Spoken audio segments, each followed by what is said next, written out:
Baiklah, bila umur dah macam ni, semua nafsu menurun. Nafsu makan pun dah menurun, betul tak? Makan sikit. Kalau masa muda dulu macam mana? Kalau pinggan tu besar, penuh pinggan tu lah. Kalau pergi kenduri, ambil. Sekarang ambil sikit, subhanallah. Itu nikmat sebenarnya. Nafsu apa lagi? Nafsu membeli kan? Tengok sekarang bawa kopal tu je. Kalau orang negeri lah, bawa tu, bawa ni. Dulu masa muda kan bergaya. Sekarang dah tak kisah mana yang kita sambar, betul tak? Tengok je. Nafsu tu dah menurun. Nafsu berjalan. Ada. Memang ada. Tapi tak teruk macam masa muda lah. Dah menurun sikit. Sebab tak larat. Dah sakit lutut.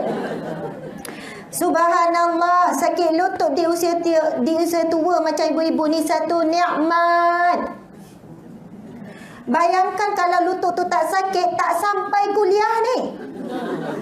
Kat mana? Oh, duduk kat Turki. Lepas habis 2 minggu kat sini pula, lutut macam orang muda. Nama pun barang lama, betul tak? Benda dah guna lama, subhanallah.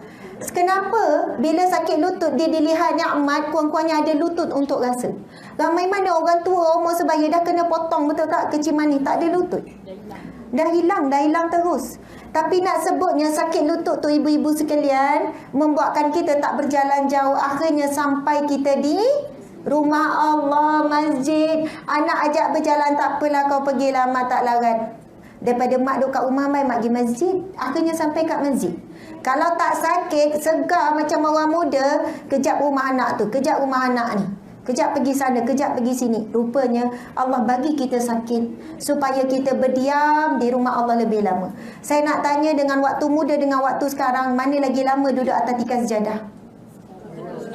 Sekarang, betul tak? Boleh duduk zikir, boleh duduk sambung baca Quran. Masa muda banyak sangat kerja nak buat. Masya Allah. Jadi kesimpulannya, kalau orang tanya lepas ni, apa khabar cik? Jawab apa? Alhamdulillah sehat. Jangan disambung lagi. Ramai yang suka sambung. Alhamdulillah sihat, tapi lutut ni dia sambung, dia nak sebut bahagian yang sakit tu. Ucap Alhamdulillah sehat, subhanallah. Allah tengok hamba-Ku ni walaupun dia sakit lutut, dia sakit pinggang, dia tak sebut yang sakit tu. Dia membesarkan kesyukuran kepada Allah. InsyaAllah sehat lutut dia.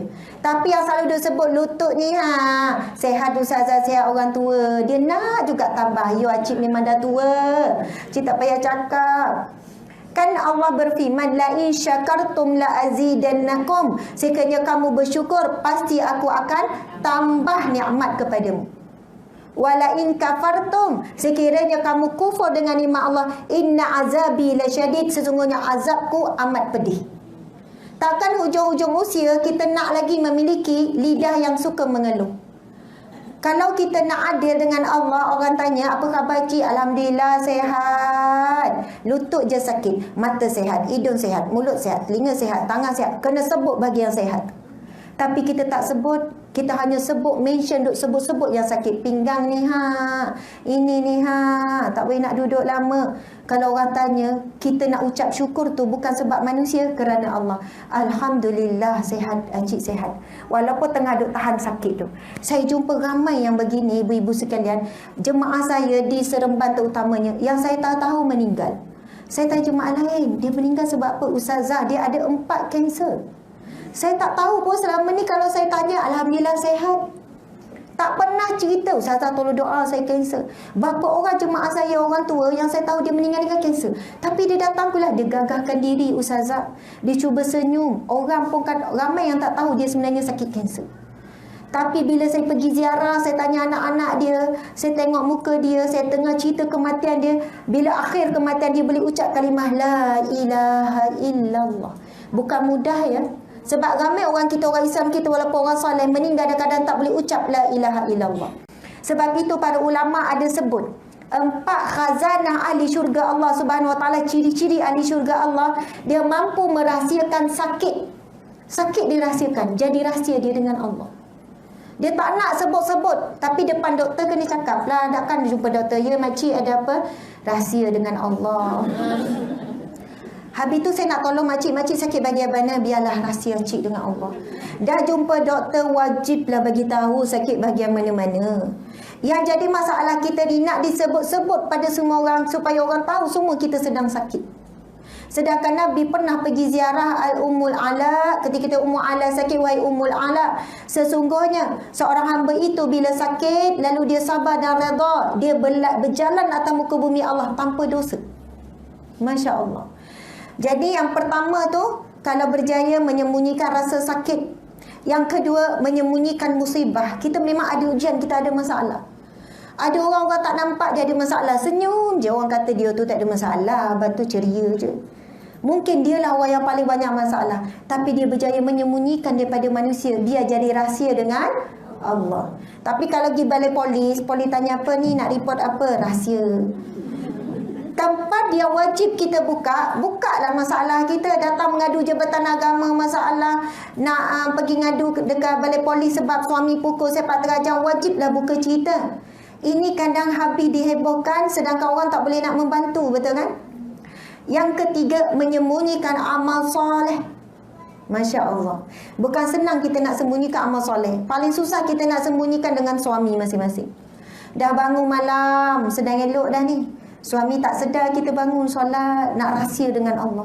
Tiba dekat nak tidur, kejutkan dia pakai kain semayang. Bang, bangun ya bang, saya dah semayang dah. Akhirnya suami nampak juga kita pakai kain semayang. Ataupun suami tidur mati, bangun pagi esok, bang saya semalam tadi bangun. Tercerita juga. Sekali-sekala kita kena ada satu ibadah yang suami pun tak tahu, satu makhluk pun tak tahu, mana-mana manusia pun tak tahu, hanya kita dengan Allah saja. Kadang dah rahsia lama ni, bertahun ni. Tiba orang tanya, apa rahsia? Anak-anak semua berjaya. Alhamdulillah, jangan cakap kat orang. Setiap malam saya mesti bangun qiyamul lail. Nampak tak? Hanya sikit saja, amalan mungkin bertahun-tahun boleh terhapus. Na'udzubillah. Bila timbul rasa riak, takabur, ujub dan sebagainya. Na'udzubillah. Kita rasa anak berjaya sebab kita. Bukan kerana Allah yang alim, yang hakim, yang rasyid yang bagi kebijaksanaan pada anak. Semua ni ujian. Kita sebut 4 tadi kan? Menyembunyikan apa tadi? Sakit. Menyembunyikan musibah. Menyembunyikan ibadah, amal soleh. Yang keempat, menyembunyikan nikmat yang Allah bagi pada kita. Bukan kata tak boleh cerita. Cuba sembunyikan nikmat itu hanya untuk kita meninggikan rasa syukur pada Allah. Ramai mana orang dia banyak bersyukur dekat Facebook. Orang muda lah, Alhamdulillah syukur anak ni. Dia sendiri tak buat pun 2 solat syukur kepada Allah. Tak buat. Atas jadah tak ada pun tunjuk syukur pada Allah. Aurat tak bertambah baik pun sebagai tanda syukur pada Allah. Tak ada pula dia keluar sedekah, tapi dia banyak bersyukur di mana? Di Facebook. Alhamdulillah syukur, segala puji bagi Allah dah. Di luar daripada tu, dia tak tunjuk rasa syukur kepada Allah. Tak membuatkan dia solat sunat 2 rakaat, solat sunat syukur sebagai tanda syukur. Ramai hari ini memberi, menghebah-hebahkan kepada manusia sebagai dia tu hamba yang bersyukur. Tapi hakikat bila dia berseorang dengan Allah, dia bukan hamba Allah yang bersyukur. Allah perhati je betapa dia mengheboh-hebohkan kesyukuran, sebenarnya dia nak menghebohkan apa yang dia dah dapat. Faham tak maksud saya? Kadang kita hidupkan ibu-ibu sekalian, kita diuji oleh Allah dapat suami yang baik, suami rajin. Ramai mana orang tak sedar dia diuji dengan dapat suami yang baik.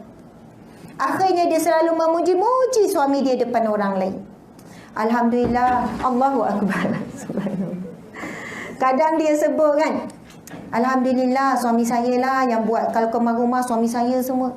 Saya daripada awal kahwin sampai sekarang kain tak pernah saya sentuh, contoh. Wih, rajinnya suami kau, untungnya kau dapat suami yang macam tu. Suami saya haraplah.